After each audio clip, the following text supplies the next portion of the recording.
भी मेरे नबी पाक ने बयान किया कि जमात के लिए दौड़ के ना आना, नमाज के लिए जब चलना तो वकार के साथ करना, भाग के नहीं आना। तो 1 मिनट रह गया, दौड़ा जाऊं मैं मस्जिद में, आप दौड़े आए हैं, सांस आपका फूल गया है, आपने अल्लाह अकबर कह के नमाज की नीयत बांधनी, सुबहानक अल्लाह सही पढ़ लेंगे आप, सांस तो फूला हुआ है।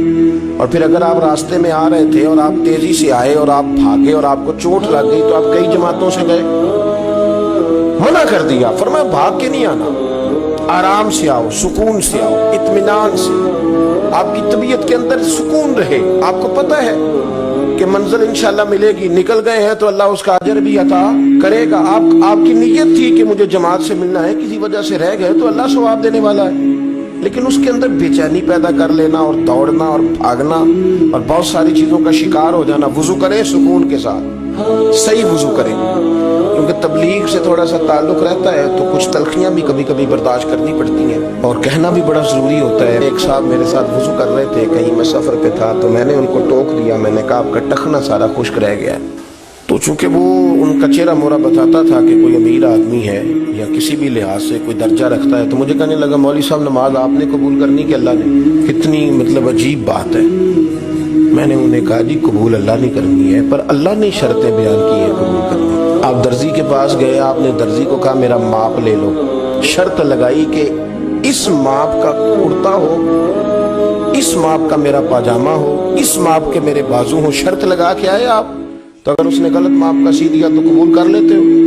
कर लो ना, फिर क्या हुआ है, थोड़ी नेकी करो ना, कोई अब बात नहीं, बस थोड़ा सा 4-5 इंच बाजू छोटा रखा है, कोई ऐसा मसला नहीं, फिर क्या है, थोड़ा सा जो है वो पजामा आपका उसने तंग कर दिया, आप जरा मोटे ताजे थे तो पूरे ही नहीं ना सिर्फ आ रहे, तो सी तो उसने दिया ना, कर लेंगे कबूल। क्यों? उसकी वजह ये है कि आपने शर्त लगाई थी कि मियाँ ये मैं तुम्हें माप दे के जा रहा हूँ, मैंने जो सूट पहनना है वो इस दायरा कार के अंदर सिला हुआ होगा तो फिर मैं पहनूंगा। मेरे रब करीम ने ना, मिसाल दे रहा हूं समझाने के लिए, शर्त लगाई थी कि वुजू इस तरह करना, करोगे तो मैं कबूल करूंगा। तो आपने गलत किया तो वो कैसे कबूल होगा?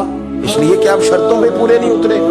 तो हम बजाय बात समझने के तलखी करते, आजमाइश में मुब्तला हो जाते और यकीन करें कि फिर वो चूंकि हम जल्दबाज हैं, आवाजार हैं, परेशान हैं, तो ऐसे ऐसे सख्त जुमले कहते हैं। मैं तो अल्लाह ताला के फजल से कई दफा हंसता हूँ सख्त बातों, और मेरा तो ज़हनी तौर पर यह ज़हन बन गया, मैं कहता हूँ ये परेशान आया था बेचारा घर से, किसी तकलीफ में मुब्तला था, बात कोई और थी, तो चलो कोई नहीं, किसी और जगह अगर गुस्सा निकाल के चला गया तो ठंडा तो हो ही गया, किसी और से तो नहीं लड़ेगा आप। तलखी ना मिजाजों में लाए, इत्मीनान, सुकून, वकार।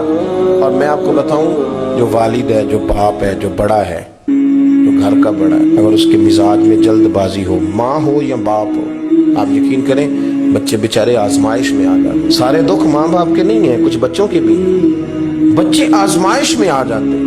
यार बाबा जी सुनते ही नहीं, हर बात में जल्दी आई नहीं, ये तलख है, ये कहते मैंने कह दिया था, हुआ क्यों नहीं? औलाद परेशान हो जाती है और बच्चे कहते हैं कि मतलब किधर जाएं, आप किससे कहें, तो सख्त बोलते हैं और इतनी सख्त बात करते हैं।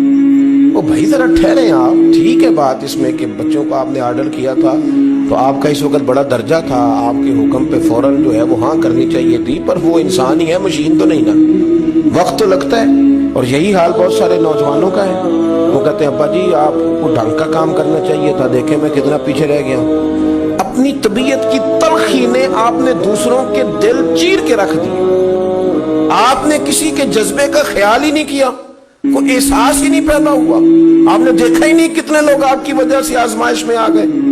आपकी तबीयत की जल्दबाजियां कितने लोगों की रूहों पर पैर रख के चली गई, कितने लोग थे जिनके लिए आप सुहाने रूह बन गए, पर आपने अपनी तबीयत में ठहराव पैदा नहीं किया। सुनो, हम मदीने वाले रसूल के मानने वाले हैं। हजरत आयशा सिद्दीका कहती हैं कुर्बान जाऊं नबी पाक पे, हुजूर बात करते तो इतनी ठहर ठहर के करते, इतनी ठहर ठहर के कि अम्मा जी फरमाती हैं मैं अगर अपने नबी के लफ्ज गिनना चाहती थी तो मैं लफ्ज भी गिन लिया करती। हजरत उमर फारूक का रूहानी फरमान इमाम कुर्तुबी ने लिखा है, फरमाने लगे लोगों का जिक्र ज्यादा ना किया करो, लोगों का जिक्र करना तो बीमारी है।